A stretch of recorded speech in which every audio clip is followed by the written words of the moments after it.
You know, it always makes me laugh when people say to me, how are you getting on? How are you doing? How are you coping? Are you okay? Bless them.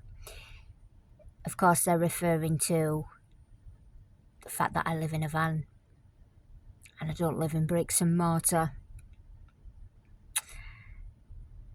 I must not be okay because of that. Except I am. The funny thing is, I'm more than okay because I'm not living in a house, struggling, going out to work to pay ridiculous bills. So let's have a look at the cost of van life, the real cost of van life, and just quickly go over the cost of living in a van.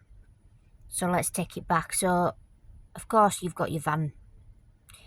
I was lucky my van was already converted. I'd got everything I needed all in one. But of course, you can buy a van, you can go get it converted yourself. I can't give you a price on that because it varies. They've gone up now. I was really lucky. I think I bought at the right time. I know conversions are ridiculously priced. Motorhomes, vans, campers. It's that initial outlay. Yes, it is. Nowhere near the cost of a mortgage, obviously. Nowhere near the cost of a mortgage. Nowhere near. I mean, I can't imagine if you'd got 100 grand to spend on a motorhome, you're going to get a all singing, all dancing, shit hot motorhome that's probably going to take up 5 parking spots. But yeah, your initial outlay of your van, obviously. And then going forward,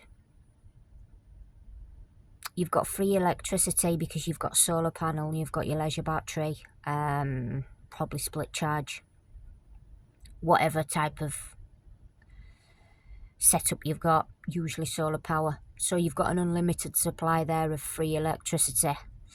Of course, in winter it's always handy to have a backup as well, because obviously the leisure battery is not going to get as much power when there's no sun.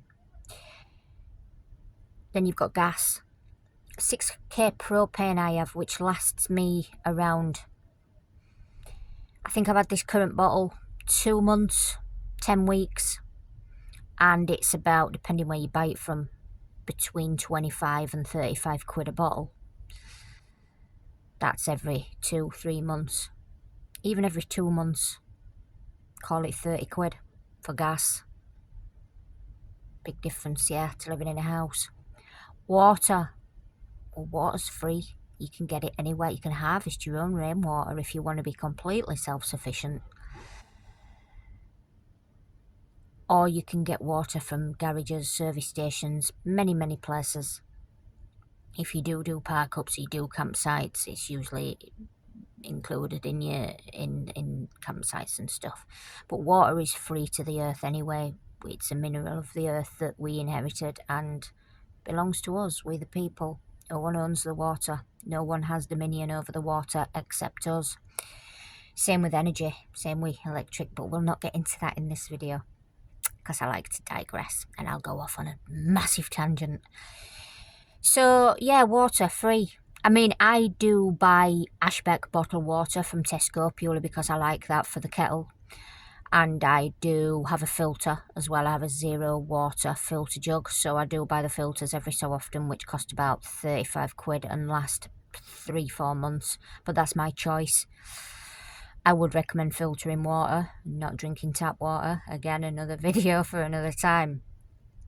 But yeah, obviously, you've got your own personal expenses, whatever you want to spend on. I mean, I've got a mobile phone with unlimited data. It costs me 21 quid with EE. I have a gym membership because I train anyway, and great for showers. 25 quid a month, 30 quid a month, depending where you go, what gym you go, what facilities you get in. But you can pay more than that, but each standard is about 30 quid a month, I think, for your pure gyms, your JDs, your whatever, total gyms. So, whatever other little expenses you want for yourself as well, but handy to have a plus membership at gyms because then you can shower, if you might be fortunate enough to have a shower on board as well, but they do use a lot of water when you have got a shower, like loads of water.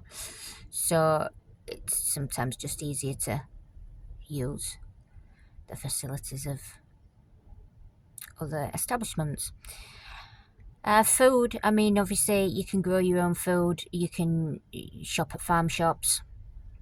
I am now in the process of acquiring my own little bit of land. I'm not going to be saying too much about that because that's an ongoing thing, but I am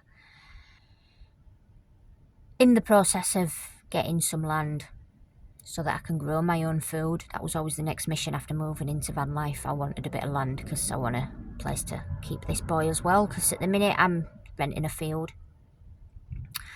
for him. So yeah, I want my own little bit of land where I can wake up every morning and see my boy and grow and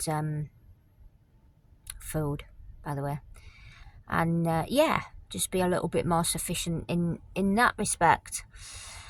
What else? What have I not covered? Gas, electric, water, main things. You know, there's no council tax, guys. There's no rent, there's no mortgage. And then of course you can choose, you know, do you want to work full-time, do you want to work part-time? You don't need the money of working a full-time job to live van life. You know, you don't need 500-600 quid a week, 800 quid a week, whatever. You don't need it. You might want it if you're still ruled by money and you still worship the physical realm like a lot of people do. I don't. I haven't done for a long time, and van life's brought me more to that as well because it humbles you so much. But for the last few years, I've not been interested in money at all. You know, I mean, what is it anyway? It's a security offering. It's just an energy exchange. It's backed by nothing, and, you know. But we are designed to worship that. But I don't. It makes you so much happier. But you can live comfortably in van life. 100 quid, 200 quid a week. Very easily. You know, unless you want to live extortionate, like silly lifestyle, you know, and you, like I say, if you worship the material things and you worship the physical realm, then yeah, you're never gonna be happy unless you've got that paper promissory note in your pocket and an endless supply of it. Some people are still chasing that endless supplies of it.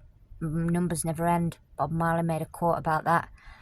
You're forever chasing numbers, but numbers are never ending, so you're never going to be happy. Facts. So for the true cost of living a van life, for me personally, easy less than half of living in a house. Easy less than half. Nowhere near.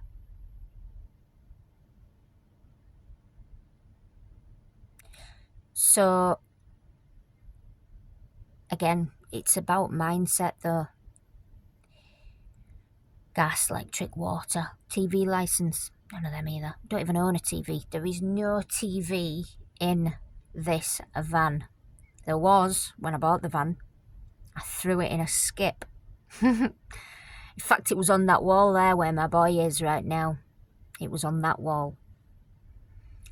40-inch TV, whatever it were. I took it off. In fact, it fell off, actually. I'm telling a lie there. I did not take it off. It actually fell off. I was travelling one day, and I'll never forget it. I was travelling to Peak District. One of my first trips in van life. One of my first weekends away. And it fell down. Fell onto bed. And I took that as a sign. That was the universe saying to me, get rid of that indoctrination box, you don't need it. So that's what I did. When I got back into a bit more civilization and I saw a random skip, I jumped out the van, I picked the telly up and I chucked it in someone's skip. So I do apologise right now if that was your skip and you're watching this and you found a random telly in there. I do apologise about that. But you might have got a free telly. There was nothing wrong with it. It worked. I just didn't want it because it's full of shit. So I just watch YouTube most of the time now on my laptop. So yeah, there we go, guys. 10 minutes again, I ramble, but we'll leave it at that. The real cost of van life. Hopefully it's been a little bit enlightening for you. There's many videos out there talk about it, and each individual's got their own circumstances and how they want to live their life, and you know, the amount that they need due to their outgoings and costs of living, however they choose to live. But if you are choosing a minimalistic life, and for your main obviously you've got diesel as well, of course. You've got diesel in your heater, which runs on next to nothing, by the way. My diesel heater is on, at the minute, it's January. My diesel heater is on from the minute I wake up on a morning to the minute that we go to sleep at night. 15 hours a day. And it takes about 15 quid a week. And then, of course, you've got your diesel in your engine. So, again, depending how much travelling you're doing is going to depend on how much diesel you're putting in, obviously, standard. You've got diesel in a motor when you live in a house. So yeah, there's my little take on the real cost of van life. If anyone wants to comment and correct me on anything, or add anything, or